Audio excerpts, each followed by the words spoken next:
A light so fleeting. Once upon a fairy tale novella. Clarissa Kay. Chapter 1. Sitting on the stone floor of the tower, paintbrush in one hand, Ellie felt the familiar hum. She paused and let the warmth come over her. The feeling flitted in like a soft summer breeze, caressing her cheeks and tugging playfully on her hair. She placed her free hand on the stone and felt the hum grow. The tower was telling her Anton Westwick had returned. A smile tugged at her lips.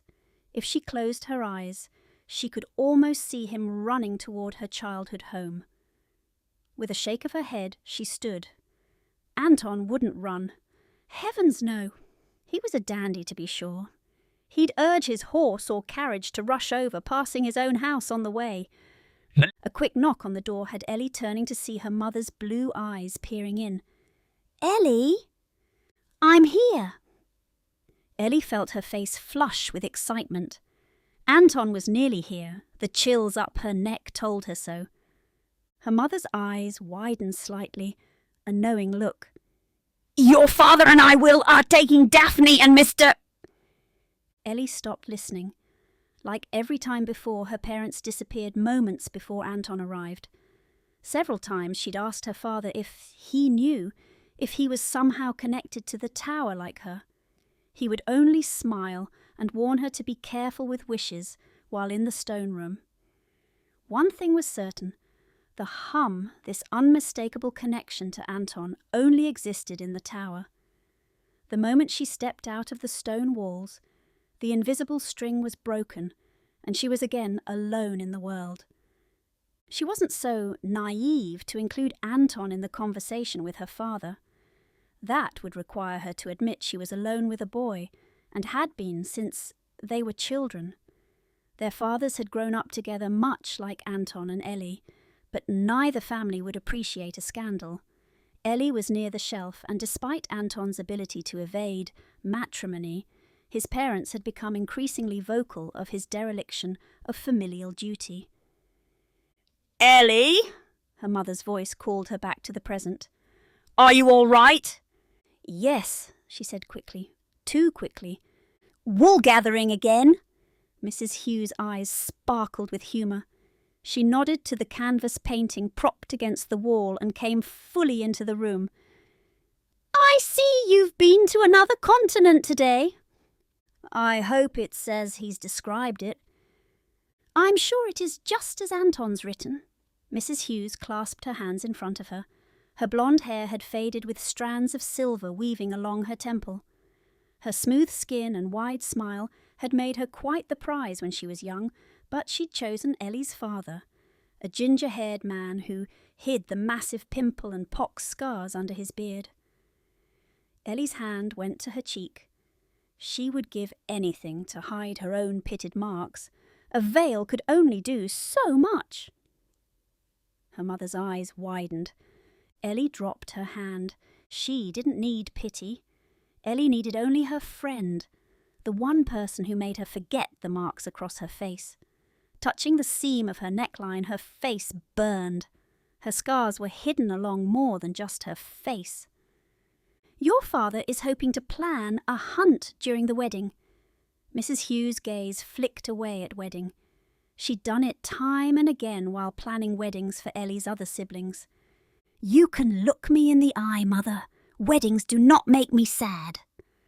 A hand to her mouth, Mrs. Hughes shook her head.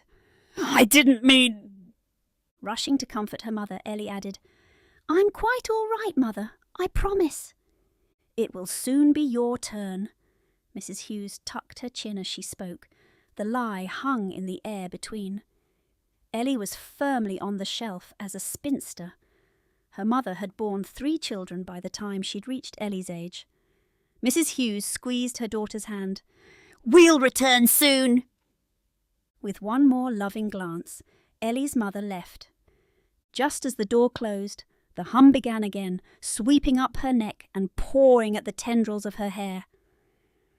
Anton was nearer yet. The familiar warmth filled the room, growing with each descending step of her mother. Rushing to the window, Ellie waited for the billow of dust signalling Anton's carriage. Any moment he would burst through the front doors below, bribing the butler with trinkets from abroad, and run up the tower stairs. As if from a dream, she watched Anton remove his hat from off his head and toss it to the entry bench. A wicked grin crept across his face, and like a well-rehearsed dance, Anton bantered with the butler. Ellie couldn't hear the words, only observing. And waiting. The hum grew louder as Anton marched up the stone steps to the ancient tower, the last piece of the original castle, and rushed into the room. Bowing with a flourish, Anton answered her. "Did you eagerly await my return?" "With bated breath." If he wasn't Ellie's dearest friend, she might have throttled him. An obnoxious flirt he would always be. "You wound me, madam." A hand to his chest, he fell to his knees. "Did you spend your days on bended knee praying for my welfare?" "Not in the slightest." "Most women would promise their unborn child to have this kind of devotion." A glint of mischievous in his eye, and Anton was back on his feet. "Devotion? What is this devotion you speak of?" Pulling a bag from inside his jacket, he tossed it over. "A little nugget from California." Emptying the bag into her palm, misshapen brass-coloured stones fell out. "So this is gold. It doesn't look like the jewellery we wear." He walked to the window, peering down toward his home. "They have to melt it down with other metals and work with it a while before it turns into pretty trinkets." Slipping them back into the bag, she held it out for him, unsure if the gold was for her or something he'd brought home for himself. "This will make a beautiful ring one day." He glanced back at her, his smile wide and his dark eyes bright. The dimple on his left cheek winked at her. His curious nature gave him a mountain of information for charming the ladies. A tall frame and a sizable inheritance to boot, he was very much a sought-after bachelor. Anton Westwick all too aware of his beloved status. "There's not enough to make you a ring." "Oh," she cocked her head to the side. "I suppose you could make a ring. Maybe an engagement ring for a woman your parents have begging you to choose." "You don't like it?" His confidence fell with a thud, changing the feeling of the room. His face, so boyish a second ago, went slack, revealing the sober face of a man. A dark-haired, adult man. The boy of her childhood had disappeared. His eyes held a hint of... Ellie couldn't place it. "Are you all right?" He didn't meet her gaze. Speaking to the bag in her outstretched hand, he said, "Always. If your mother finds out you gave gold to a girl, she'll faint on the spot." Teasing was safer, edging them back to familiar ground. A grin tugged at his lips. The boy was back. "That is a rumour I can get behind. Or," she held up a finger, "you've lit the match on a ready fire. She'll never let up if you even hint at getting jewellery for a woman." Clapping his hands once, his eyes went wide. "No, I won't tell her I gave any old woman a shiny trinket. I'll tell them I gave you a ring." "They'd never believe it." Ellie tossed him the bag. "You'd have to wish for it, and wish for it in here." Catching the bag, he asked, "Is it so far-fetched?" "That you gave me a gift? No, not that part." She gathered the newspaper she'd been waiting to show him. "What part, Ellie?" She needed to change the subject. The thought of him giving a woman a ring had bothered her more than she cared to admit. She always knew he'd marry. That wasn't a surprise, but the reality that Ellie's life would change was something she'd rather not face. Not yet. Coming closer, he asked again, "What part?" His voice was warm, inviting. He was her link to the outside world. Through her connection to Anton, she'd seen the endless sand of Egypt and tasted the richness of German chocolate. Without Anton, Ellie shook the thought. The tower felt suddenly cold. "Ellie, what part?" His voice was urgent. He was mere inches from her, his familiar scent washing over Ellie. He'd purchased the Spanish citrus perfume on his first adventure. In the tower, and only in the tower, she could smell the faintest hint of him, no matter where he trekked in the world. Anton might have been the one discovering the earth, but in a way Ellie had been there for every step. But now, for the first time in Ellie's life, there was one adventure she could not watch. Anton cupped her elbow, guiding her to face him. She snapped to attention and held up the newspaper. "Did you see this?" His eyes narrowed. "Have I hurt you?" "Don't be silly, read this. His name is Victor Lapin." Her voice shook, but she hurried on. She'd gone mad. That was the only reason for her mind's sudden frenzy. The return of Anton is what Ellie waited for. He was finally home, and now she was acting like a harebrained schoolgirl. Home. Anton was home. "Read right here." Her finger shook where she pointed. Anton wrapped her shaking hand between his. "What have I done to make you so nervous?" His touch smoothed away the nerves while his voice caressed her cheek. Like a warm blanket, his concern washed away the worries of tomorrow. Quietly, she said, "Nothing. It's not you, not really." "The rumours aren't true." Her gaze flicked to his. "Of you being a rake?" He had the decency to look ashamed. "I've never been—" "You are a flirt of the first order, Anton Westwick." Pulling her hand from his, Ellie sighed.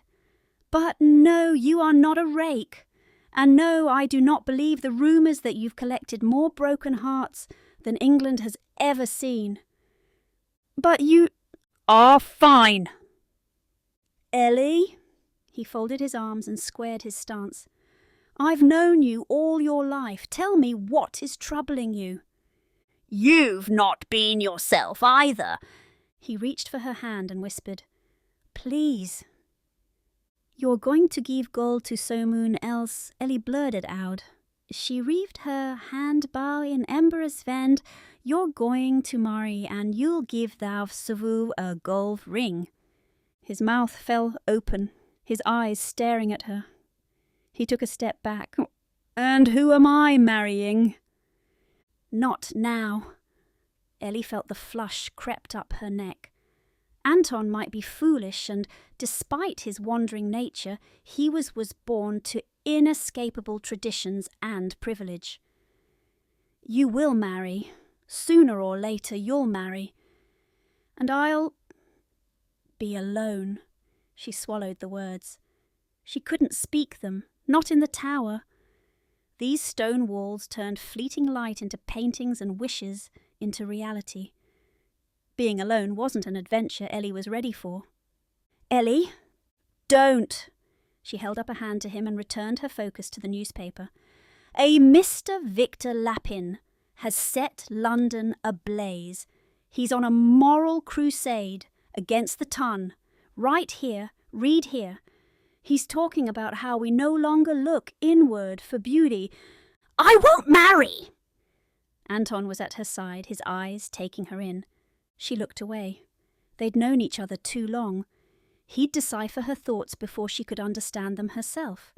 With this finger he tipped her chin up. Tall for her woman, she was only a few inches shorter than him. All her life she'd been around Anton Westwick. But as she stared at him, she noticed the green specks in his eyes. What else had she missed in their childhood? The man before was both a stranger and her dearest friend. But something was amiss, and it wasn't just their very different futures. "Ellie," he sighed softly, "I won't marry." Stepping back, she tossed the newspaper to the floor. "You're not listening." "Neither are you." He smirked. Her heart skipped a beat. The air between them had changed. She blinked. He was not only a man, but, as far as the ton was concerned, a very eligible bachelor.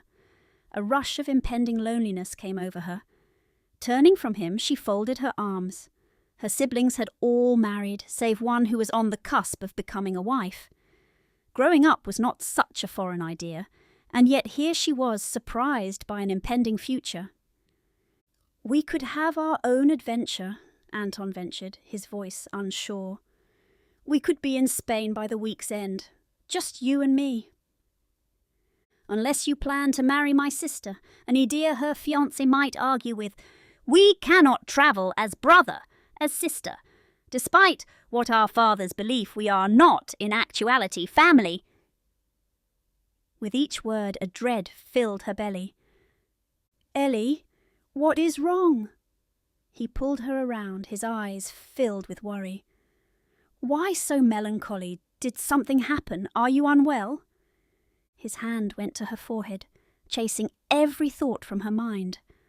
The comfort of his touch had disappeared. Perhaps her sister Daphne was right. The day had finally come when their paths would finally depart. Ellie backed away. Smiling nervously, he rubbed the back of his neck. "Did I upset you? Should I have not brought the gold?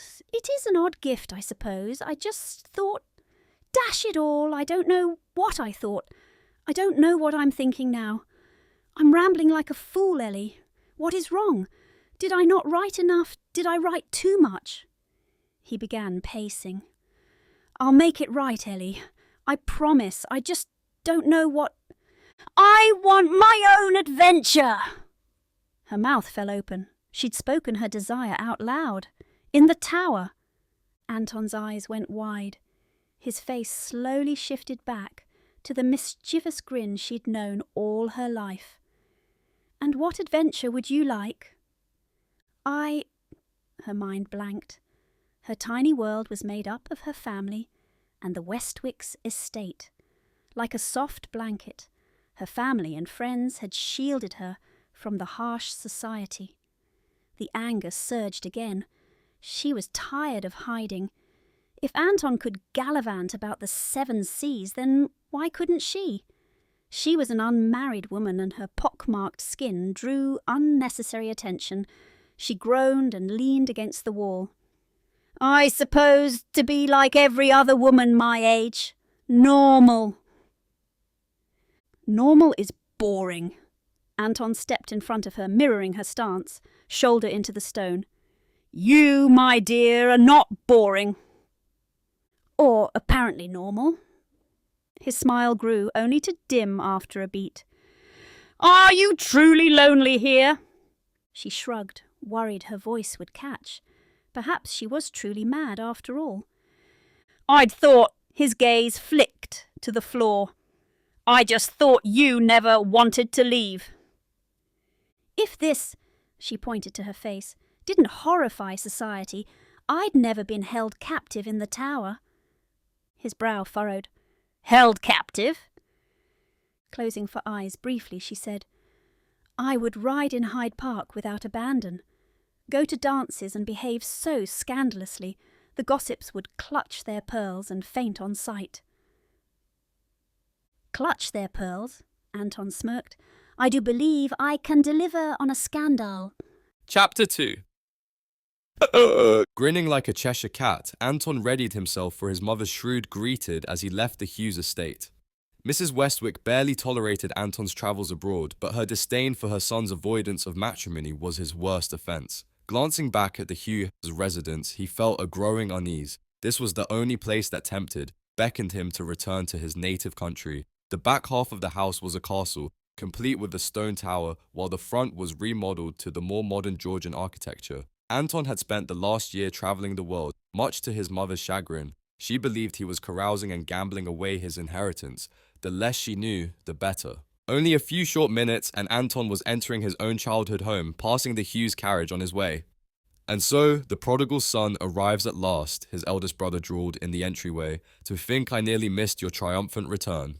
"Oh dear brother, I know you meant to leave before seeing me." A playful tip of his hat, Anton smiled wide. "I have it on good authority. You're quite adept at failing other notable achievements as well." "As always, your wit is stronger than your charm." "Oh, I see." Anton shook his head with a mocking frown. "Your darling wife has tired of your character. Must have been your wit." "You are truly tiresome." His brother groaned, his shoulders sagging. "And how would you, the rake of the century, know a thing about a wife?" Anton stifled a chuckle. Is that jealousy I detect? Yes, terribly jealous. He held out his arms. Mother is so proud. Are you staying? I'd rather not distract from the grilling she's waiting to give you. You'd rather go home to the grilling waiting for you. She knows where you were, Anton. They know you visit the Hughes girl before coming home. Considering I passed Mr. and Mrs. Hughes, I doubt this is shocking news. How is it that you, a rake, a man of low character, is allowed to sneak into the Hughes house? He leaned in. Our father's closest friend. You, of all the gentlemen in the country, you are allowed to run amok. John, Anton stepped back. Are you all right? For the second time today, the normal banter failed him. His brother pounded his chest. I'm fine. I'm the son who has not sullied the Westwick name. I've not tarnished the beloved name of our forefathers. His gusto fell flat. Something had changed while Anton was in California. Perhaps the gossips had tired of local bachelors and went after those abroad. Ellie had never welcomed him with such hesitation. What have I done? What great sin have I committed that would have you angry? What do you care? You're just a dog returning to his master. He adjusted his hat and turned on his heels. Who's my master? Anton called after him. John. His mind reeling, he watched his brother's carriage fade from the house. He'd never been close with his eldest sibling, but the anger was new, as was his exchange with Ellie. Anton waited a beat before entering the sitting room. His mother sat with perfect posture, her delicate hands folded on her lap. Proper at all times, the only hint of her frustration lay in the hard glint in her eye. Her husband, on the other hand, was circling the sofa, humming a tune. The familiarity of his parents behaving exactly the same way as when Anton had left offered relief. He breathed in deeply. He started toward the sofa and waited for them to prey on him like feral wolves. Eyeing her husband, the Countess cleared her throat and arched a delicate eyebrow toward her son. Darling. Yes, beloved mother of mine. Anton's sarcasm earned a narrowing of his mother's eyes. Fighting a smile Anton couldn't resist. The concern for Ellie and his brother melted away. It was about time for life to return to normal. To what do I owe the pleasure of your undivided attention this fine evening? Anton. His father stopped humming and sat on the sofa opposite Anton. You know very well what we need to discuss. I haven't the foggiest, father dearest. Anton. His father picked up the newspaper from off the end table. You are no longer a child. I agree. So nice of you to notice, Anton almost added. I'm afraid John has not heard the news of my adulthood. He was rather irritated with me and the idea that I've tarnished the unspoiled name of his ancestors. He seemed rather put out with something else in addition to his favorite brother's behavior. His parents exchanged a look. Silence filled the room. The momentary familiarity was gone. Mrs. Westwick pursed her lips. I'm afraid I do not understand what you're speaking of.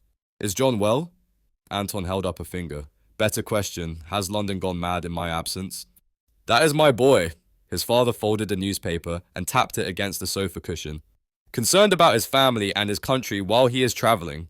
Indeed, his mother's frown said otherwise. Let us be blunt, Anton. About London or John, Anton was rewarded with a wince from his mother. She wiped phantom dirt from her skirt and straightened her posture once more. He glanced at his father, who was staring a bit too intensely at the folded newspaper. Leaning forward, Anton asked, Is there a reason for this solemnity? No, his mother snapped.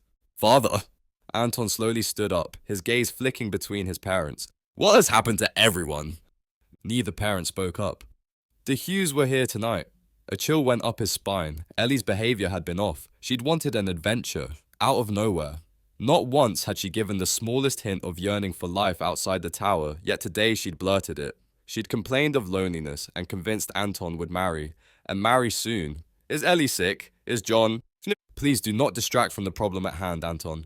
His mother gave a slight shake of her head to her husband. We need to discuss your future and your travels. No! Anton couldn't believe his ears. The Hughes have been... Father, if something is amiss with the Ellie, I need to know. Is she unwell? Ellie is fit as a fiddle. A small grin tugged at his father's lips. A moment before, he'd been more intrigued by the paper, and now was nearly smiling like a fool. You are anxious about her welfare. Why are you not? Anton's voice had reached a fever pitch. His parents exchanged another look, this time with far too much eagerness. Mr. and Mrs. Hughes called tonight with Daphne. Mr. Hughes held a twinkle in his eye. We were discussing the wedding hunt. Pinching the bridge of his nose, Anton focused on slowing his pulse. Why the silence? Something is wrong. Not with the Hughes. His father's voice held too much merriment. Why are you laughing? Anton stood over his mother. Nothing, promise me, mother. Nothing is wrong with Ellie's family. Nothing, darling boy. Her blue eyes were irritatingly happy as well. And John? The joy slid from her face. He is, well, not a moment ago you said I was no longer child. Do not treat me like one. His wife has not returned. From America, energy drained from Anton. He sat back on the sofa, feeling every ounce of the week's travelling. She's been gone several months and has only sent vague letters home. His father folded his hands only to unfold. He appeared to not know where to put his hands. He crossed his legs only to uncross. Sighing, he added, "It's another scandal." Anton had just teased Ellie about a scandal. It had been in jest. Another? Mr. Westwick tilted his head. "We need to discuss you and..." "Your inability to marry is one as well," his mother interrupted. "According to Ellie, I'm to marry soon." Anton watched both of his parents. There was a secret humming about in the room. "I'd given her a gold nugget just before she'd gone mad." And why does Ellie have more hope than your mother?"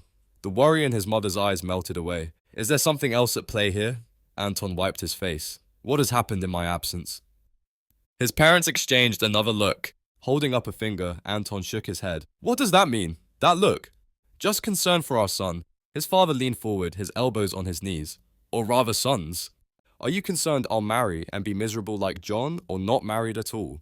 When neither parent answered, Anton stood and chuckled. "Why on earth would I marry?" "Careful, Anton." His mother narrowed her gaze at him. "You've already given gold to a woman. The tongue will be wagging their tongues."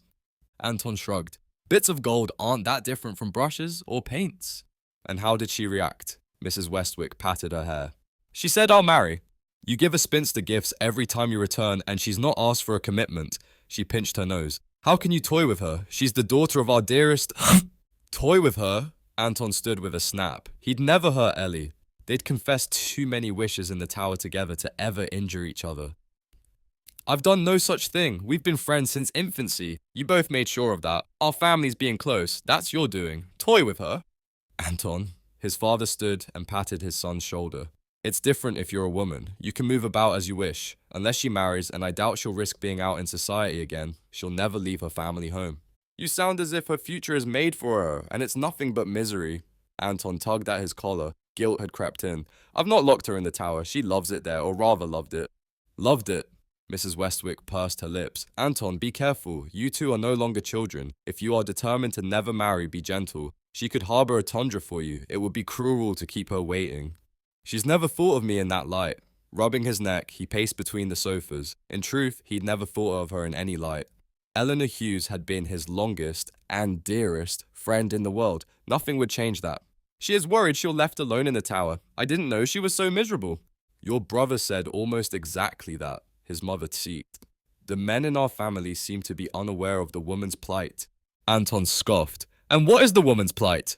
Mrs. Westwick stood and shook her head. "Having men in the family." Chapter 3.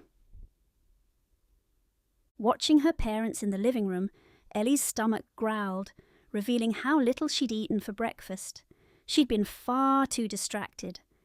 If she was being honest, she was far too nervous to consume anything of substance. A nibble of toast and a part of an egg was all she could muster. She glanced at the clock. Anton would be here soon, and for the 100th time Ellie wished her sister would hurry down the stairs. Anton had promised a scandal and an adventure. He was not one to leave a promise undone.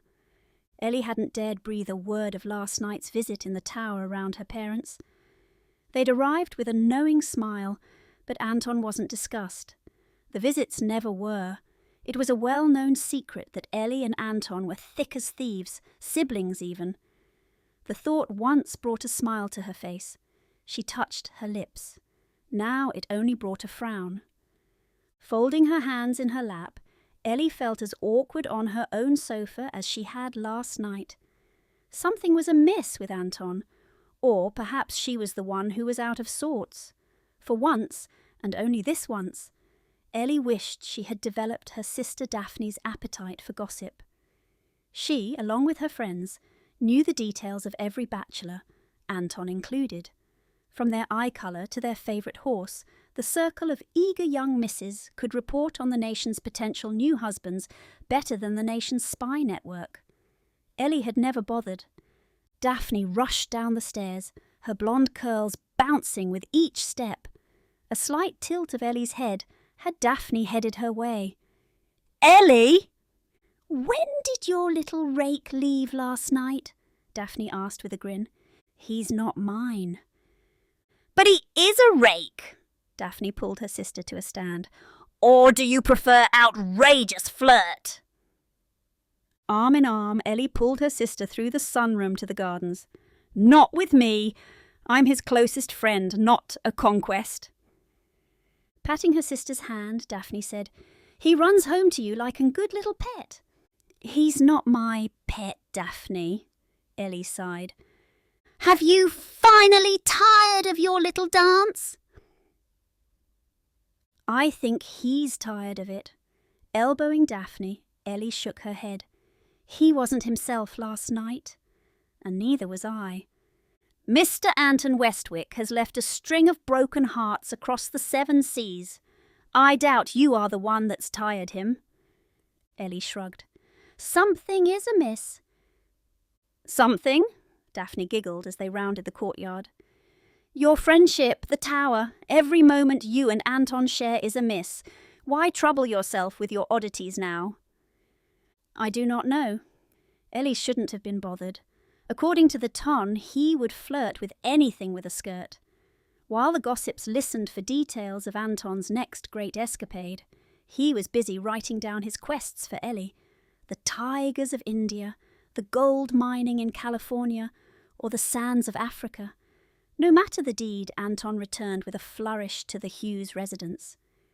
He might earn the ire of society by shunning marriage, but she had hoped to keep him for herself for a while longer.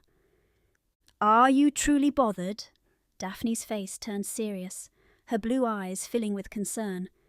According to the ton, Daphne had snagged a most eligible bachelor in just a matter of months. Planning the wedding was taking more time than their courtship. Has it finally happened? Have you fallen for his charm? No, Ellie said with a groan. Oh. What do you mean by oh? Daphne grinned like a Cheshire cat. Wisps of blonde hair bounced with each step, adding to her ethereal glow. Many a gentleman had compared her to an angel in their attempts to woo her. Her engagement broke at least a dozen hearts, while buoying the spirits of young ladies everywhere. 3. Anton had visited 3 countries in the time Daphne had been introduced to society. Daphne. Anton. Everyone in Ellie's circle was moving about and taking control of their life. There it was again, the ache that had appeared from out of nowhere when Anton arrived. Daphne eyed her sister. Perhaps Cupid has finally ensnared our friend. He was concerned, preoccupied, but no, not in love. Sad even, but not in love. Have you seen him in love before? Looping her arm back through her sister's, Daphne turned them toward the house. No, but I don't attend the outside world with him. At least not yet. Not yet, Daphne pulled Ellie to a stop just a few feet from the house. Ellie shrugged. I told him I wanted my own adventure. What kind of adventure? The concern melted to mischief. Daphne lowered her voice to a conspirator's whisper. Shall we sneak you off for a night at the opera? We could arrive late and in the dark. No one would see you. No one would see you. A breeze pulled at Ellie's hair. Of course she would need to be hidden. Her scars attracted cruelty. No, I was not thinking of the opera. That wasn't the kind of quest I was thinking of. She'd not thought of the consequences. A memory pulled her back in time, her first ball. Her parents had been so busy with her older siblings' weddings that Ellie's coming out was rushed. Her dresses hadn't been fitted properly and weren't in the latest styles. But no one saw her dress that night. Lord and lady alike stared at Ellie's pockmarked face. A dozen boil-like pimples appeared on her face, chest and back. Ellie flushed at the memory. You're blushing. Daphne's face lost all colour, a hand covering her mouth. You are not thinking of running off with him, are you? That cannot be your adventure. Oh, no, never! We are friends, Daphne, Ellie recoiled. Although he did promise a scandal. Scandal? Her sister's voice rose. Not a big scandal, it's Anton. He only pretends to excite his mother's nerves. Ellie, what are you two thinking? The last time... Daphne winced, no doubt at the last memory of Ellie's social outing. You made it quite clear, in no uncertain terms, that you would never leave, never enter society again. You once pledged yourself to marry nothing less than a duke.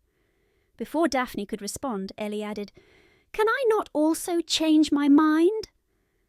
Dropping her gaze, Daphne whispered, I long for you to be happy. I do. With all my heart I do, but do you not remember? The tears, the heartache, the tower is your sanctuary. It has been, Ellie nodded as they stepped closer to the house. But those stone walls now feel like a noose around my neck, a prison of sorts. Daphne reached for her. What would make you happy? Are you lonely or just afraid of being alone? You sound like Mother. Daphne shrugged. She asked that very question to me. How can you be lonely? Ellie groaned. Her sister had no idea the isolation of watching the world alone in a stone room. You're about to be married. Mother didn't want me to marry just because I was afraid of being alone. She said even in the best of times there will be loneliness. That happiness and sadness are fleeting moments that cannot be contained. A cloud moved in front of the sun, casting a shadow and a chill. I suppose warmth is fleeting. Isn't it the same? Light, warmth, happiness. Daphne pulled her sister around to face her. If you are truly unhappy, and this is not just a passing moment of melancholy, ask yourself if it's worth solving. Is leaving the tower and risking the sharp tongues of society worth finding that happiness? If it is, leave the tower behind this instance. Wise words. Ellie rolled her eyes. It was easy for Daphne to dispense solutions to problems she'd never faced. Daphne squeezed her hand. But, if it's not, use that same determination to find satisfaction with your choice to remain. My choice? Ellie had not woken up one day and decided to stay hidden. Society had determined her future. I'm not saying it's an easy one, but you alone chose to be in the tower. Daphne pulled Ellie back around when she tried to leave. I will support you regardless. Mother and Father will support you in whatever endeavour you seek. Anton will as well. For now. Why are you so convinced he's to leave you behind? Our fathers have been like brothers longer than we've been alive. I wouldn't be surprised if they hired a solicitor to iron out some sort of friendship contract. A platonic marriage. Daphne giggled at her own wittiness, her blonde hair bouncing along with her gentle laugh. Anton will be a part of our lives. The role might change a bit. Can't imagine his future wife allowing him to run up the tower to relive your childhood antics, but he'll still be here. Christmas dinner will always be together. His children, you won't lose him, Ellie. I promise. Daphne, Mrs. Hughes called for her daughter, the seamstress at her side. Ellie will need you as well. Ellie followed her sister into the sunroom, her mind reeling. You won't lose him, Ellie. She should feel comfort from Daphne's reassurance, but the thought of watching Anton move along in life left her hollow. She'd had the distinct pleasure of holding all the details of his grand adventures, but soon that would be his wife's place, and his children's. Swatches of fabric covered the sofas, with the roughly sewn bodice of a wedding dress on the oversized chair in the centre. Ellie stood at the threshold, her back to the garden. Daphne was the last of her siblings to marry. Standing in the doorway, looking in, the world shift under Ellie. She was no longer a member of the family, but an outside observer. Gripping the doorframe, reality rushed in. Watching, waiting. That was what her life had become. Every wedding of a sibling, every family invitation to a ball, and every one of Anton's quests. Ellie's world was spinning around her while she stayed forever the same. "Ellie, darling!" Her mother held up an emerald-coloured fabric, her eyes flicking between Ellie and the swatch. "Yes, yes, that'll do." "Don't do green." Ellie walked to her mother and sister. She didn't need one more accommodation, one more moment where she was sitting outside looking in. "Daphne's favourite colour is blue, not emerald." Mrs. Hughes smiled warmly at Ellie. "You are just as important as Daphne." You don't need to go to such lengths for me, Eileen. Not that fragile. "Darling, you are not fragile." Anton walked into the room with his familiar swagger, flashing his smile to the rest of the women. "Mr. Westwick, you've returned!" Daphne clapped her hands. She rushed toward him and looped an arm in his. "I hear you found gold in California." "Oh, I found a basket or two of oranges." Anton winked at Ellie. "Basket of oranges?" Daphne wrinkled her nose. Shaking her head at him, Ellie crossed the threshold toward her sister. "It's a term they use for pretty—" "Gold," Anton cut her off with a wink. "Just another way to say, I found a few nuggets of gold." "Daphne, darling, please do not accost our guest." Mrs. Hughes nodded to the housekeeper. "We'll take some tea in the sitting room." Anton grinned widely. Taking tea with the loveliest flowers sounds— "Put it away!" Ellie folded her arms and tried to stop her smile from forming. "They're immune to your rakish ways." A hand to his chest, Anton groaned. "You wound me, milady." "You'd have to be mortal first," and humble. "I'm a god?" Anton held up his hand. "To think!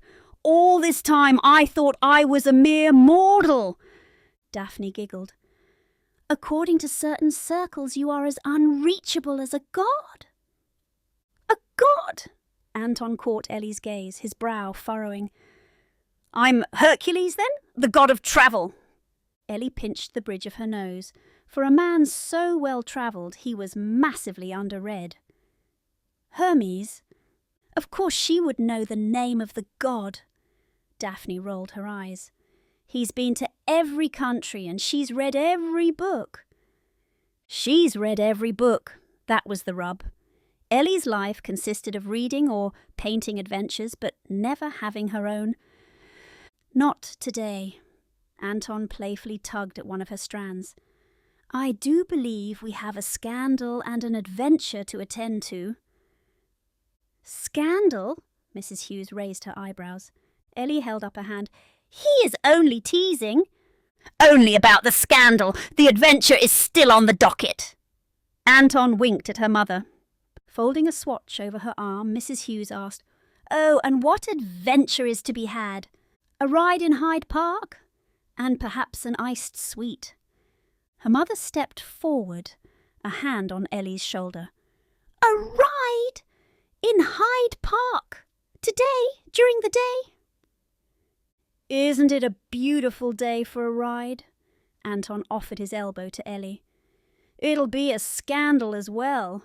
Unless, of course, Miss Daphne would like to chaperone."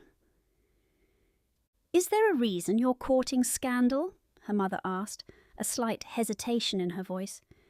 "Miss Hughes wants her own adventure."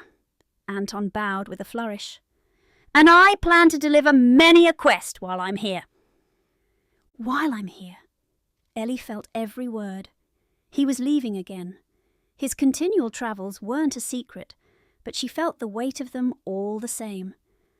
Her mother placed a hand on Ellie's shoulder and whispered, "Ellie, my dear, are you certain you want this?" Ellie faced her, taking in the worry lines of her mother. "You don't think I should?" Oh, love, if this is what you want, I want it very much. Chapter 4. While Daphne chattered on about details of the wedding, Anton helped her into the carriage. He turned to Ellie, hesitating a moment. Just before he'd entered the sunroom, Anton had watched her. Her shoulders were slouched and a tight smile on her lips. Was she miserable? A knot formed in his stomach. If he was the result of her misery, he would leave her this instant. He would do anything to keep her happy, to keep her laughing. When he would write to her, he would stay up late into the night trying to think of the most outrageous tales. She would call him a liar, always knowing exactly how his days were spent. Ellie tilted her head up at him, a question in her eyes. Before she spoke, Anton leaned in, whispering, "Would you tell me if you're miserable?" Her eyes widened slightly. "I'm not miserable."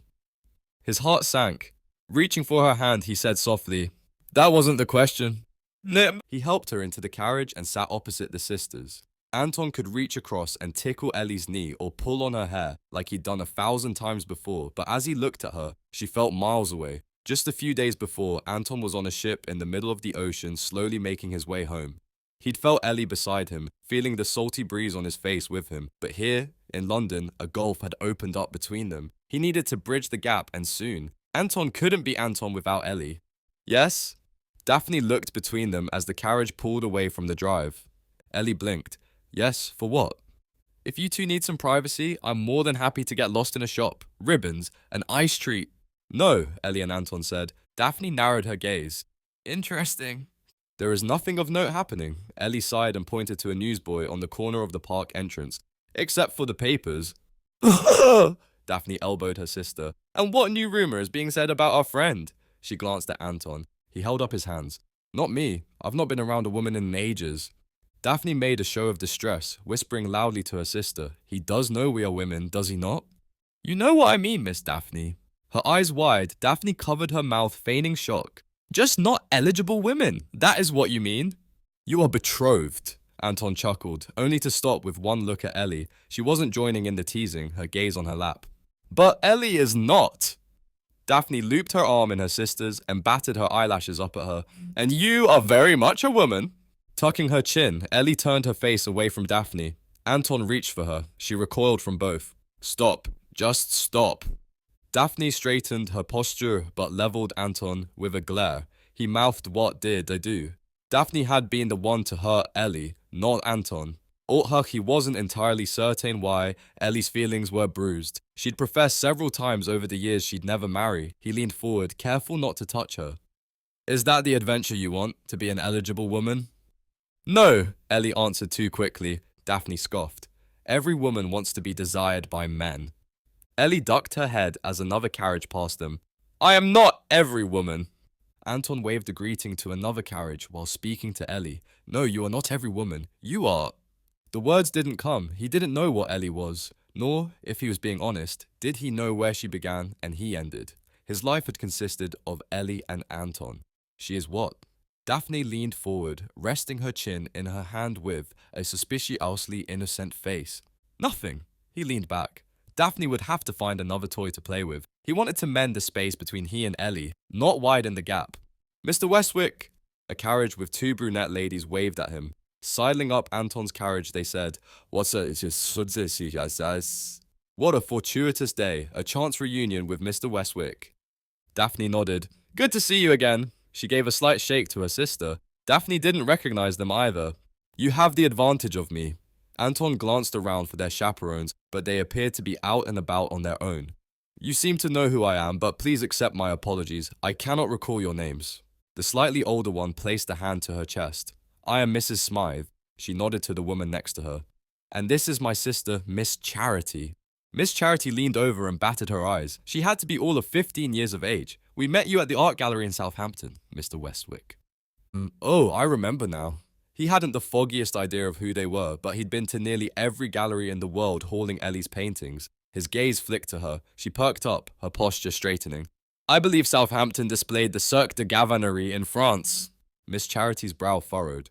"The Colosseum of Nature," Anton hinted. When both women stared blankly at him, he turned to the Hughes sisters. "Might I introduce Miss Daphne and Miss Eleanor?" Mrs. Smythe waved away his words. "We've met, Miss Duff." She froze on Ellie's face. Ellie ducked her head, her face blushing fiercely. Daphne blurted, "Apologies, my sister is so bashful with her newfound fame." Fame? Mrs. Smythe looked doubtful. She is famous?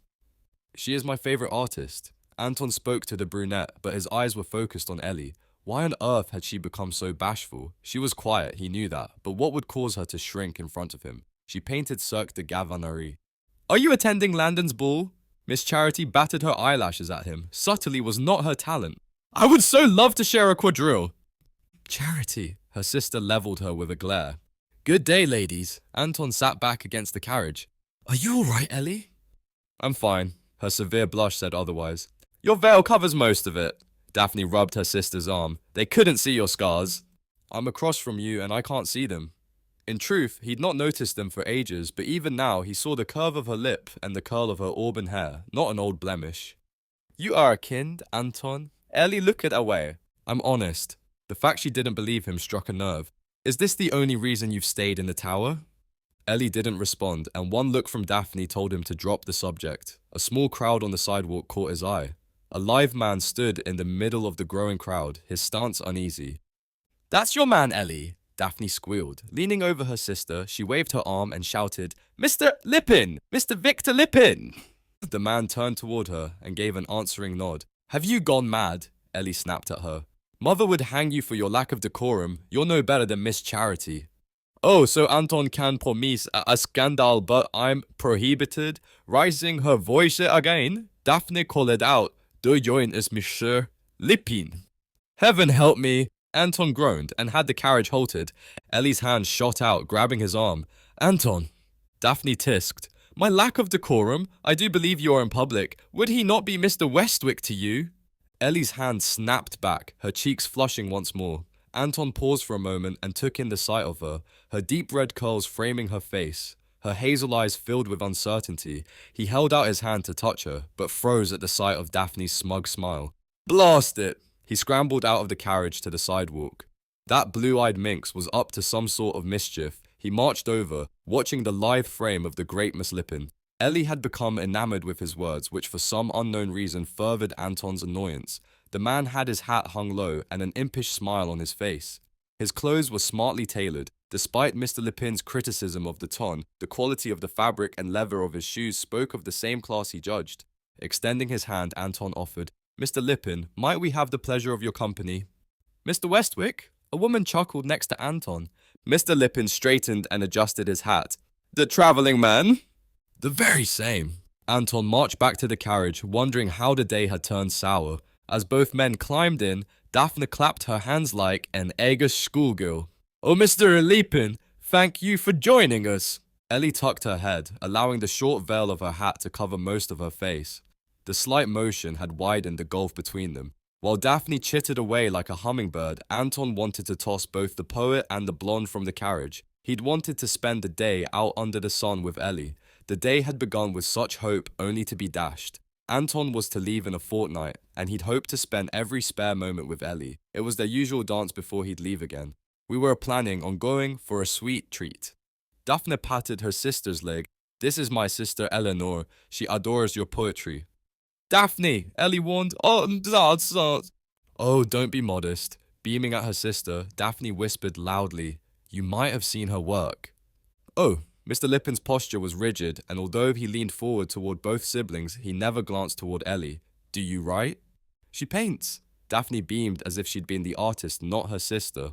"Oh." Mr. Lippin kept his focus on Daphne, fanning Anton's ire. "Perhaps one day I shall see one of your paintings."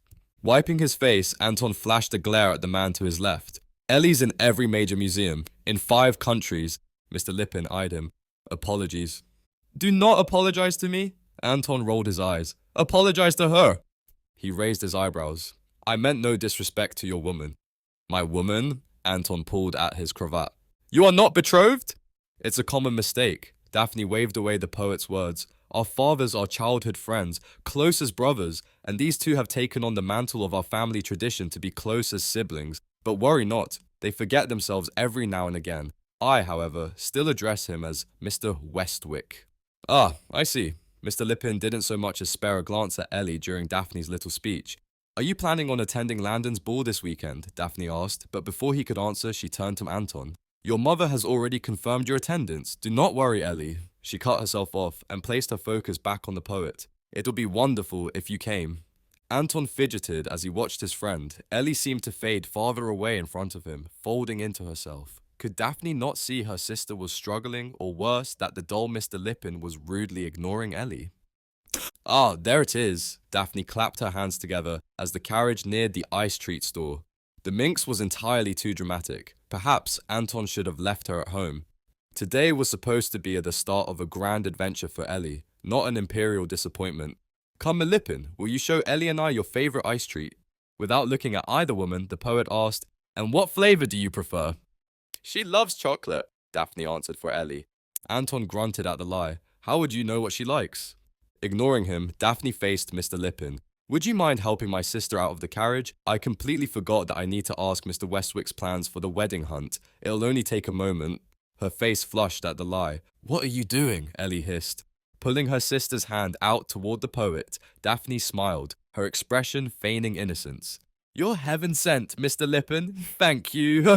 Anton glared at the blonde-haired devil sitting across from him. She beamed at the descending couple until they stood awkwardly in silence on the sidewalk a few feet from the carriage. Daphne's eyes flicked to Anton, her brow furrowed and jaw hardened. Have you gone mad? Anton spat. Can you not see your sister's discomfort? Daphne straightened her posture and arched an eyebrow, looking more like his mother than an annoying sibling. Have you not noticed his discomfort? You were the only comfortable person in the carriage. That is not the issue at hand. Oh, but it is, she smiled, her eyes filled with mischief. Could you not see how nervous he was? The man is a poet, not an orator. He is just as bashful as she. Or he is too polite to say what is on his mind. Daphne shrugged. You are home for mere minutes at a time. Do you even know Ellie anymore? Anton opened his mouth, but the words wouldn't come. Do you even know Ellie anymore? Grudgingly, he helped Daphne to the sidewalk. The woman was to be married soon, and would be another man's problem. He would give Ellie a proper adventure, her sister be damned. Daphne struck up a conversation with Mr. Lippin, and they began walking toward the ice store. Or rather, Daphne began speaking, and the poet nodded along at all the right parts. Offering his arm to Ellie, Anton slowed their walk to a near crawl. I am sorry, Ellie. For what? Her voice was hollow. A knot formed in his gut. He should have seen the signs of her discomfort. I told her... She pulled her arm from his and stopped, her gaze on the ground. They couldn't look at me. He was rude, uncalled for. With a finger he raised her chin. Shall I challenge him to duel? Her eyes welled with tears, squeezing his heart. It's not his fault or their fault. How is it not? She scowled. Do not placate me. I'm not a child anymore, Anton. Placate how? Pointing to her face, she said, Do not make me say it.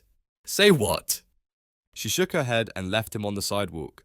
Confused, Anton replayed the conversation in his mind while he followed her in.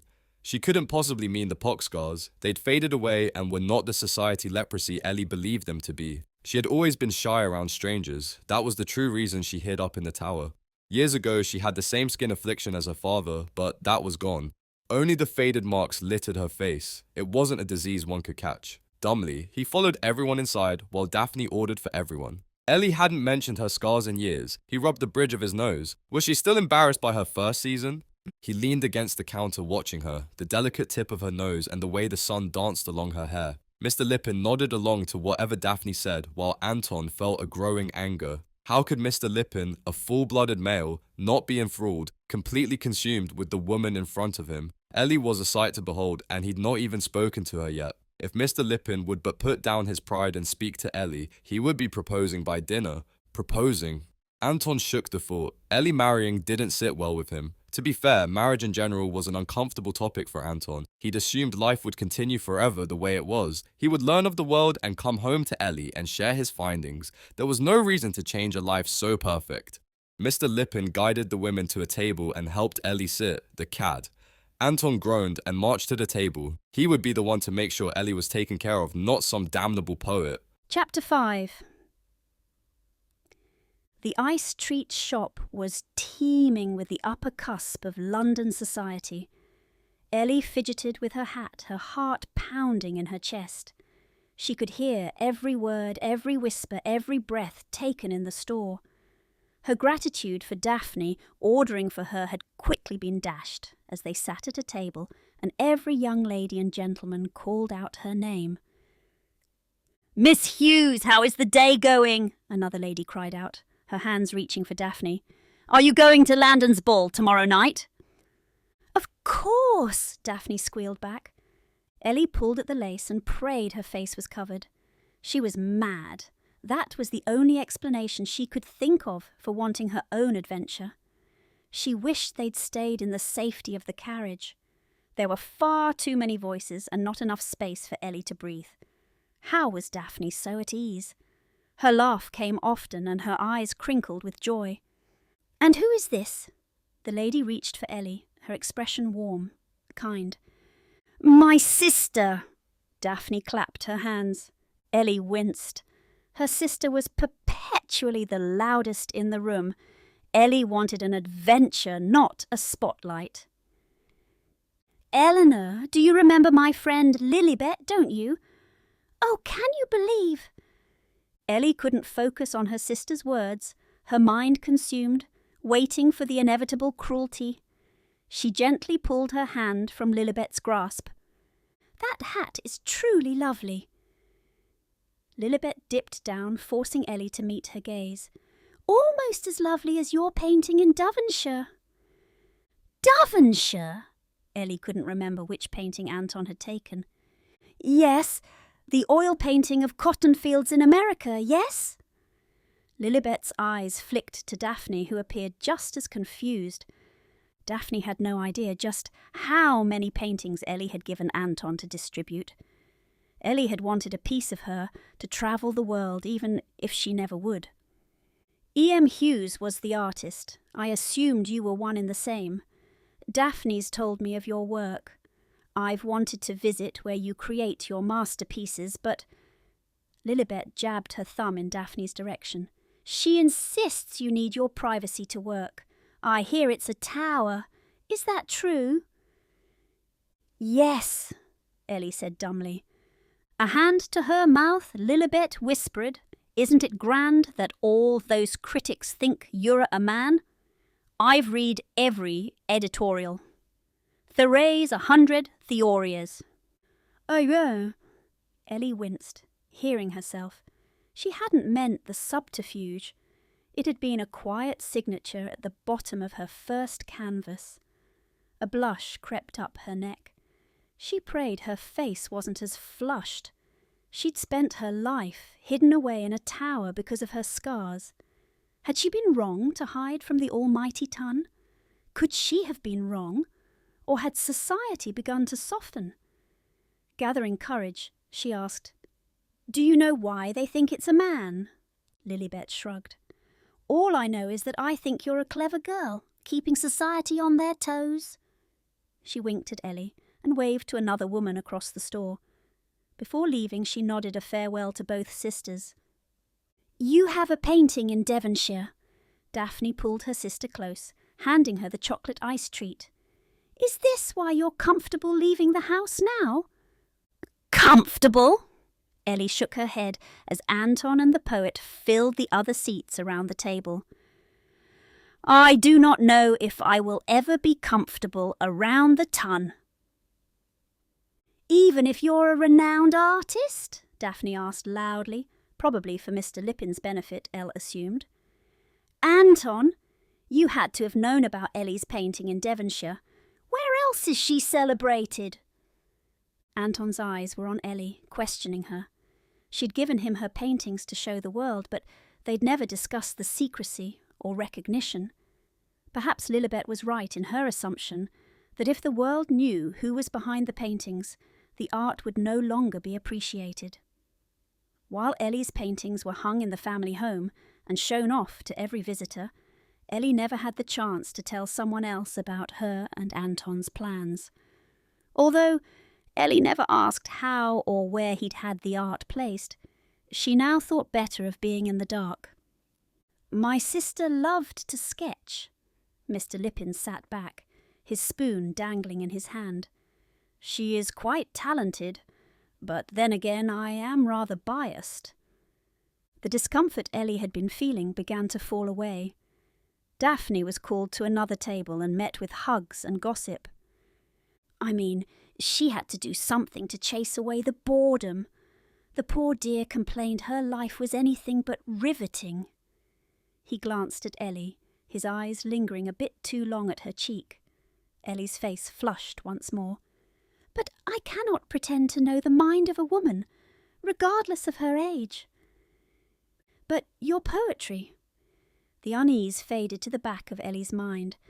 There was something about Mr. Lippin that nagged her, but she couldn't quite put a finger on why.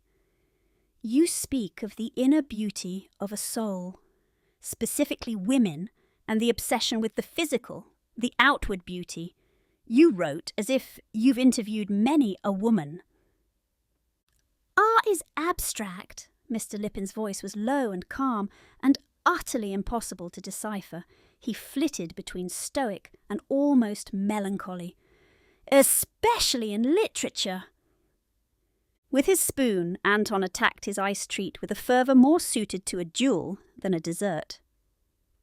You have at least one sister and of course a mother, but what other resource did you use for your poetry? A friend, perhaps, Ellie offered. Did the poet have his own Anton to help feed the creative inside him? The painting in Devonshire. Mr. Lippin laid the spoon on the table and faced her, his expression soft, almost fatherly. Is it not a depiction of America? Did you travel to those cotton fields? Did you feel the plants? Your poetry speaks as one with experience. Anton jabbed the ice treat once more. Without looking at Anton, Ellie saved the poor dessert, gathering it toward her and away from its attacker. My paintings do not extol the virtues of cottons or pontificate on the glory of America. Mr. Lippin held up a finger. But you've no way of knowing how many people are affected by the painting. Perhaps they have trekked across the ocean to see those very fields for themselves. That is not the same thing. You speak as if you know firsthand the perils of society and beauty. But isn't it? Mr. Lippin folded his hands neatly. I observe firsthand and write about that experience. I'm taking liberty here, but I'm assuming you are hearing about the field second-hand, and then you paint the scene. Ellie narrowed her eyes, her mouth opening. She saw those fields as if she'd been there. She'd felt the soft fibres between her fingers. She closed her mouth and sat back. The poet couldn't understand. He didn't have a tower connecting him to his muse. I've found that it is never wise to make an assumption about Ellie. Anton's voice was firm and warm, like a comforting embrace. The sound reached her and lifted Ellie's gaze. There is more to her and to her art than the world will ever know. Mr. Lippin arched an eyebrow, his eyes flicking between them. I believe my sister would be rather suspicious if I spoke of her with such deference. He glanced at Daphne's approaching frame before continuing. How is it that you, Mr. Westwick, can remain so close to your childhood friend or sister when you are gone most of the year? Letters. Ellie's face flushed once more and she groaned. She knew her face would embarrass her, but she had assumed the shame would be from scars, not a spontaneous flush. There's no reason for me to blush. There seems to be a reason. Mr. Lippin grinned and toyed with the melting ice treat with his spoon. Apparently neither gentleman had been reprimanded for playing with their food as a child. Amazing what we can't see when it's directly in front of us. He waved at Anton. Or in your position, what is waiting for us? Waiting for us. Ellie sat up with a snap. Had she given the impression she was a wilting lily waiting for water? For a smidge of affection with nothing of her own to recommend her? That is what you think I've done? That I spend my days wasting away in the tower waiting for him? I've said nothing of the sort. Mr. Lippin pushed his ice treat away from him. I'm a poet. My existence is to find beauty in the humanity surrounding us. You are not nearly as talented at evading questions as you are with poetry. Pushing her own bowl in front of her, she sat back and folded her arms. "I tried to warn you," Anton said with an approving smile. "She is not a fragile bird waiting for a sonnet." "A sonnet?" Mr. Lippin chuckled softly. "That would be poetic if it made sense." Ellie placed a palm on the table. "I do not sit like a damsel in distress. My parents have not locked me away in a tower for whatever curse I've contracted." She took a deep breath. "I am waiting for no one." Mr. Lippin held up his hands in surrender. "I was wrong to assume." He let his hands fall.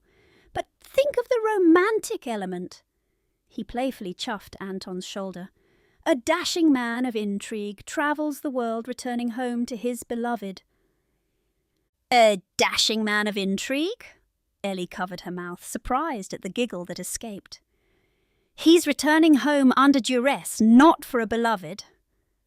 Anton arched an eyebrow. He was annoyed, but Ellie didn't know if the ire was earned by Lippin or herself. Mr. Lippin shook a finger. "There is never duress without a beloved." "Oh, here we go." Daphne rolled her eyes as she approached the table. "Let's take this conversation back to Hyde Park if we must be compelled to listen. At least we can enjoy the scenery." Standing, Meta, Lippin sighed with a grin. "And what delictful assumption did you just make, eh?" Walking toward the door, Daphne placed a hand to her forehead with a dramatic flourish. "I am a woman, and therefore must cause distress around me." She looked around with mock innocence, blinking wildly. "Whatever will I do, I must cause a scene for my one true love to solve." Grinning, Mr. Lippin said, "Although entertaining, that's not at all what I meant." Ellie followed them, feeling Anton's gaze on her face. She turned around and crashed into his chest. His hands steadied her, one at her waist and one under her elbow. She looked up at him and felt the full weight of his gaze. His jaw was set. Her hand splayed across his chest. She inhaled the familiar citrus scent. Warmth fell on her like rain. She had known Anton all her life, but had never realized how broad his shoulders were. The man before her was ordinary. Brown hair, brown eyes, and average build. Nothing extraordinary to make him such a coveted prize on the marriage market.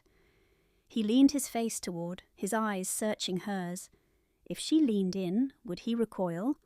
Or worse, would it be another prank for his parents? He could kiss a girl without a promise of a future. "What a lovely surprise!" Miss Charity was at their side. "The Bachelor and the Beast." Anton's arm tensed. Ellie turned and ran to the carriage, her heart in her throat. Chapter 6.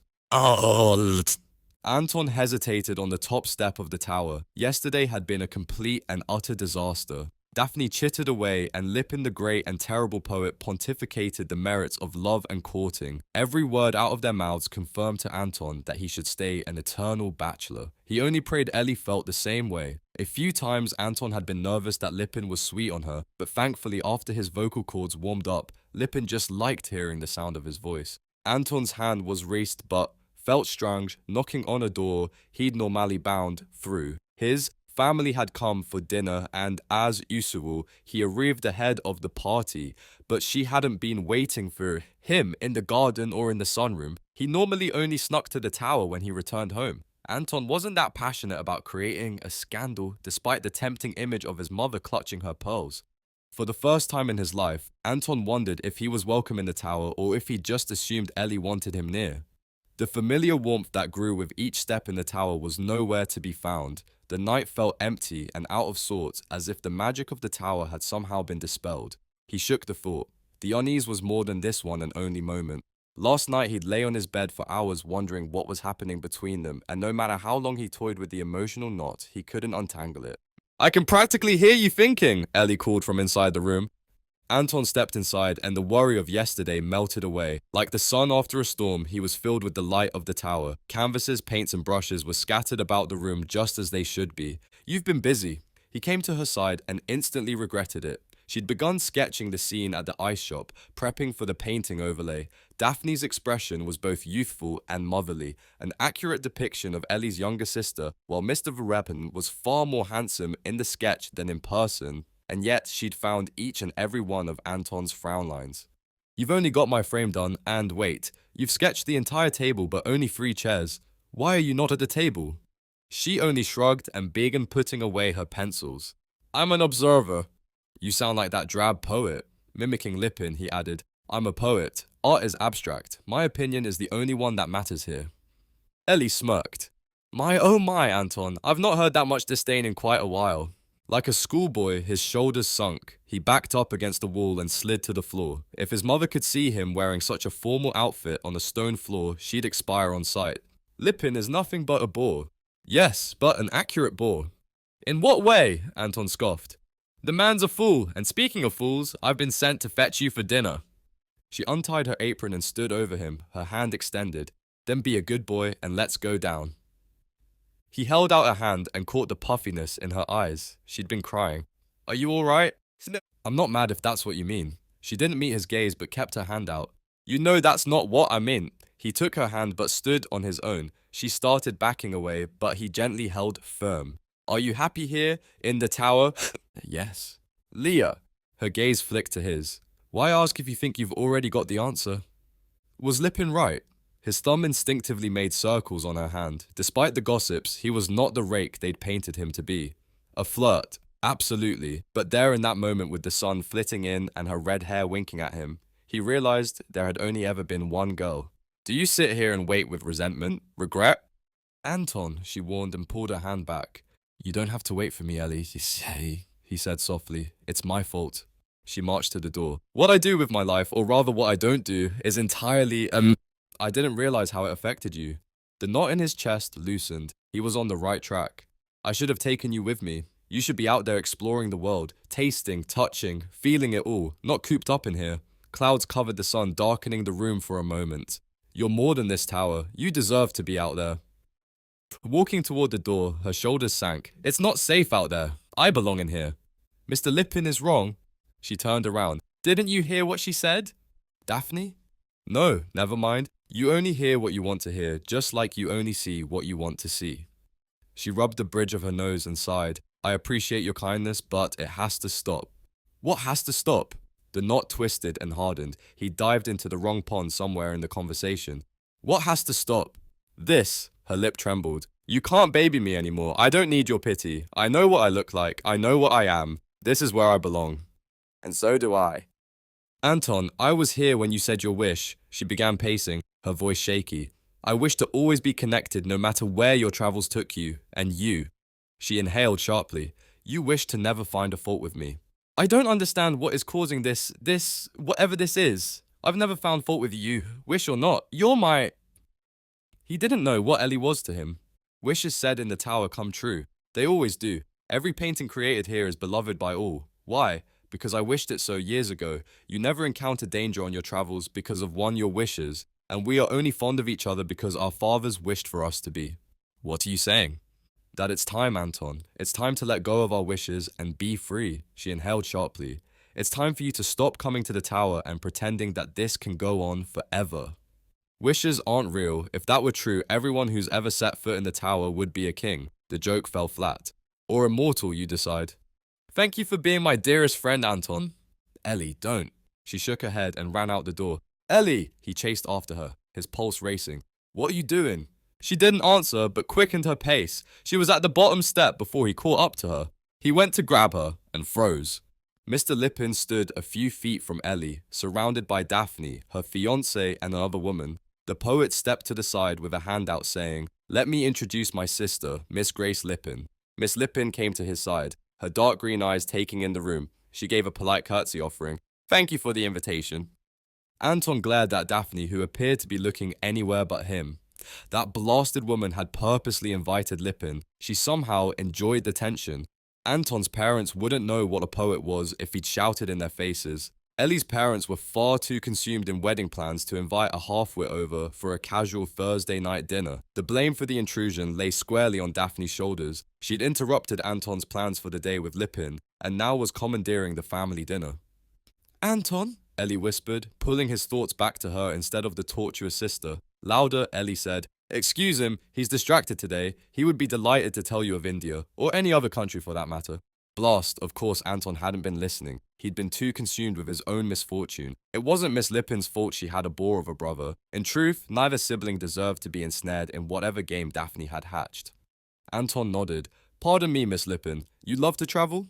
She took it in stride and peered up at him through her lashes. A delicate smattering of freckles covered her nose and cheeks, so similar to Ellie.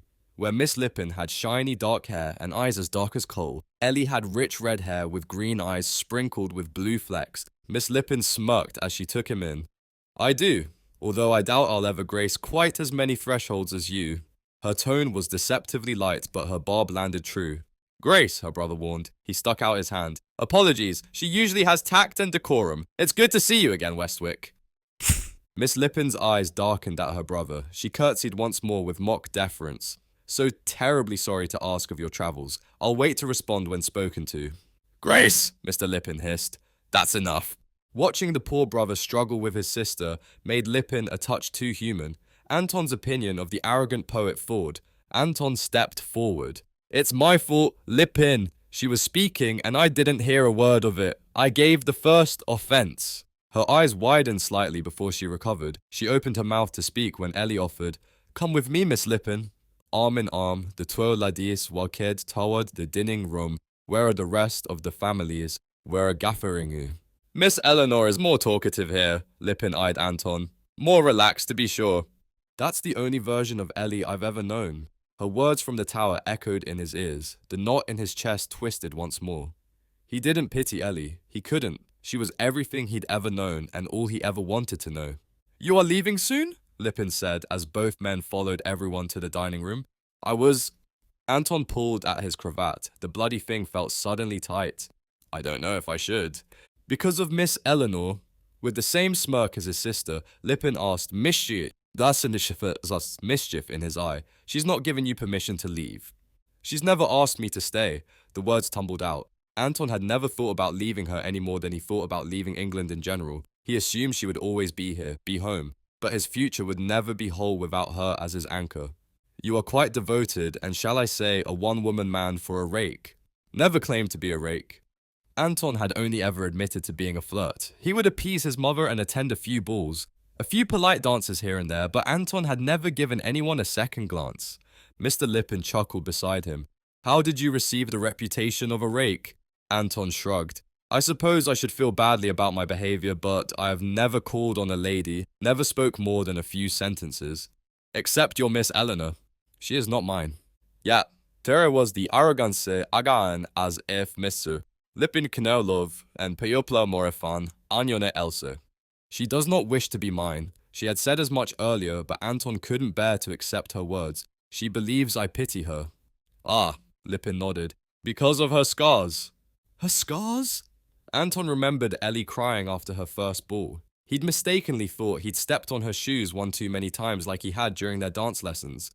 Ellie had refused to tell him why she never wanted to go to the balls. His parents later told him the reasoning. He'd never, if she didn't believe him, ever cared about the marks. She's always been quiet. "Har you daffer, Lipin chykle, even för jurla fau de sänga fin I kan se she his her fak, even no in her own hoet." As Ellie sat at the table, she dipped her head away from whomever was speaking. Daphne's fiancé was speaking to her while Ellie smiled shyly with a hand on her cheek. Blast, Mr. Lipin was right and worse. Anton should have noticed not this smug stranger. "She doesn't hide with me. Perhaps," Anton smirked, "perhaps she's only this way with you." "Shall we see if that holds true?" Lipin walked toward his sister and Ellie. A touch too loud, he asked, "Grace, do forgive me for an interruption, but shall we invite Miss Eleanor to join us for Landon's ball?" Grace cast her gaze across the table where Anton stood. She arched an eyebrow, a challenge in her eyes. "Yes, I would be delighted to have Miss Eleanor with us." Ellie's face blushed flawlessly. "I'll have to ask my sister." "Oh, Ellie!" Daphne waved her hand in the air. "That would be delightful!" Anton felt a knot tighten in his chest. Chapter 7. Ellie cursed silently in her head while Mr. Lippin assisted her from the carriage. She'd sat next to his sister, who had the warmth and sincerity of a granite rock. "Oh, Victor, do wait." Miss Grace circled Ellie and faced her. "Let me help you with your veil." She tugged on the fastinator. The sound of fabric ripping made Miss Grace freeze. Whispering, she said, "Apologies, Miss Eleanor. Let's attend the ladies' room quickly." "Grace, you cannot!" Ignoring her brother, Grace pulled a reluctant Ellie toward the doors and in toward the restrooms. "Oh, hello." Grace waved to a gaggle of girls without breaking her stride. "I'll be with you straight away. We just need to fix her poor hat." Ellie blushed fiercely and wished she could disappear. Her father had warned her to be careful what she wished for in the tower, but not even he could bemoan her this one request. He had wished for the love of her mother. He received his deepest desire. Could Ellie not also have her own bliss? She moaned. Her happiest moments were in the tower with Anton, and yet she'd driven him away. She'd been up all night debating if it was the right decision. "Here we go." Grace made quick work and tugged the veil free from the rest of the hat. "Much better." Ellie gasped at her reflection. In the candlelight, every pock, every mark was on full display. "Why? Why would you do such a thing?" Blinking her eyes, Grace feigned surprise. Why would I what? The veil was stuck. Honestly, this is an improvement." Struggling to keep the tears at bay, Ellie whispered, "Why would you be so cruel?" "Kind?" Grace threw the veil in the bin and flashed a wicked smile. "I believe you meant kind. No one should hide behind that horrible veil. You're a lady, not a widow." Without another word, Grace chuckled and left Ellie alone in the room. Ellie stared at her reflection. Her mess of a face was all she could see. A tear slid down. She angrily wiped it away. Women began filling the room and she slunk back in the corner, hoping to hide. She would stay here all night. Although she had no idea how she'd make her way home, Ellie would certainly not ride in the carriage with the Lippins. She didn't care if she walked home in the dead of night. She would not be near the little devil again. Never! Her idiotic brother could author ideas for improving internal beauty when his sister should have been the target of his critique. As ladies came and went into the room, Ellie searched for an excuse should her sister Daphne arrive. Ellie couldn't admit what had happened. Not to Daphne. Ellie feared her sister would either hunt Grace down or stand confused as to why Ellie was so afraid. Daphne had never been shunned. Her presence was welcome by both sexes. Gasps erupted. Ellie turned her face into the corner. Someone must have seen her in the shadows. Her mind raced. She needed an excuse as to why her face looked this way. "This is an outrage!" a woman shrieked behind Ellie. Get out! Get out this instant!" "Ellie!" a familiar voice bellowed. "Ellie, are you here?" She spun around. Anton's eyes locked on hers, his face filled with worry. She slunk back into the corner. Grace must have told him. She felt a blush climb across her chest and up through her neck to her face. Women shouted at him, flaying their arms in the air. He paid them no mind, his focus on Ellie. She had nowhere to hide. A dead grew in the pit of her stomach. She had to think of something. Anything. "Ellie?" Anton was in front of her. "Go!" She waved at him. "Please just leave me be." "Grace told me." He raised his voice. The shouting of the rightfully offended women made the room painfully loud. "I can't leave you here." "Please," she cried out. "Please just go. You'll only make it worse. Everyone will know and they'll stare." Another shake of her head. Ellie couldn't speak.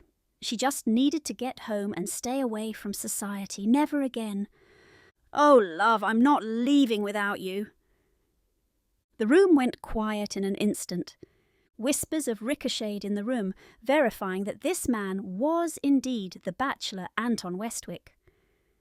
Groaning, Ellie buried her head in her hands. His presence put even more attention on her.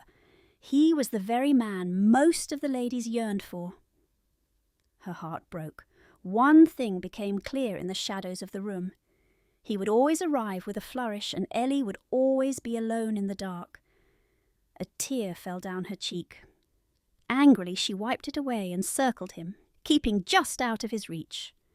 The whispers followed her out to the ballroom, echoing in her ears. The tears began to fall. She slipped and fell to the floor. She willed the tears to stop, wishing with all her might that her body would obey. Anton was on the floor in front of her, his hands clasping hers. "Ellie, please!" "No," she recoiled. You're making it worse." His eyes flicked about the room. She followed his gaze. The entire ball had stopped, everyone's focus on her. "Oh, no!" Ellie covered her face with her hands. Gently, Anton helped her to a stand and wrapped her into a hug, clasping her to his chest.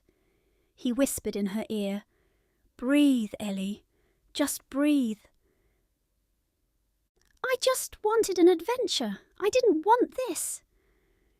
She should push him away and run to the nearest carriage, but the feel of his chest and his citrus scent slowed her pulse. Slowly he released her, cradling her head in his hand. He glanced down. "I promised you a scandal."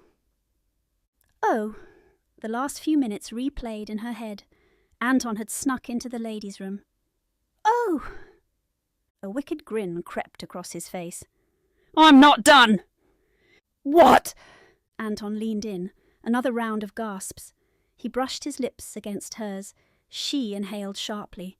He whispered against her lips, "I'm going to kiss you soundly, and no one will ever remember you hid in the ladies' room."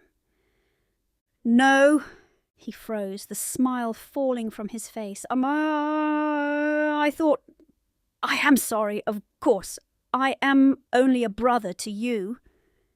"If you kiss me and I don't marry..." "You don't want to marry me." He nodded his head and let his hand fall back to his side. "I am sorry." "I don't want your pity." Her voice cracked and her breath came shaky. His gaze flicked back to hers, an intensity that left her breathless. His voice was low and firm. "I cannot pity you, E.M. Hughes, the great painter who I'm privileged to know." Ellie shook her head. He didn't know her struggle, her childhood, her painting. Everything that made her Eleanor May Hughes was wrapped up in the man before her. Her heart broke at the thought of saying goodbye, but she couldn't trap him. "I want to be loved, but I need you to be happy." "I want to be the one." His voice shook. "I want to make you happy. I would very much like to try." Anton reached for her hand. "If I could ask the tower a wish, it'd be to have my next quest with you. You are my greatest adventure." Ellie's mouth hung open. "But you don't want to be married?" Her words sounded empty and out of place. Watching her, his face turned hopeful. "I don't want to be where you are not." "Oh, would you kiss her already?" someone in the crowd yelled out. Anton squeezed Ellie's hand and brought it to his lips. "Are you ready for one more scandal?" About the author. Clarissa Kay is a preeminent voice whose professional career began as a freelance editor in 2010. She's the former president of her local California Writers Club after spending several years as the critique director. Since her first novel, she's explored different writing genres and created a loyal group of fans who eagerly await her upcoming release. With numerous awards to her name, Clarissa continues to honour the role of storyteller. Aside from the writing community, she and her daughters founded Kind Girls Make Strong Women to help undervalued non-profit organisations. From reuniting children with families to giving junior Olympic athletes their shot at success. She lives in the agricultural belly of California with her family and farm of horses, chickens, dogs, and kittens aplenty. www.clarissakay.com, also by Clarissa Kay. Time slip novels. Of Ink and Sea, women's fiction, Pieces to Mend, Once and Future Wife series, Once and Future Wife, Disorder in the Veins, 2233, Victorian retellings, A Dark Beauty, Beauty and the Beast. Cinders Like Glass, Cinderella, A Stolen Heart, Robin Hood, Taming Christmas, Taming of the Shrew, standalone.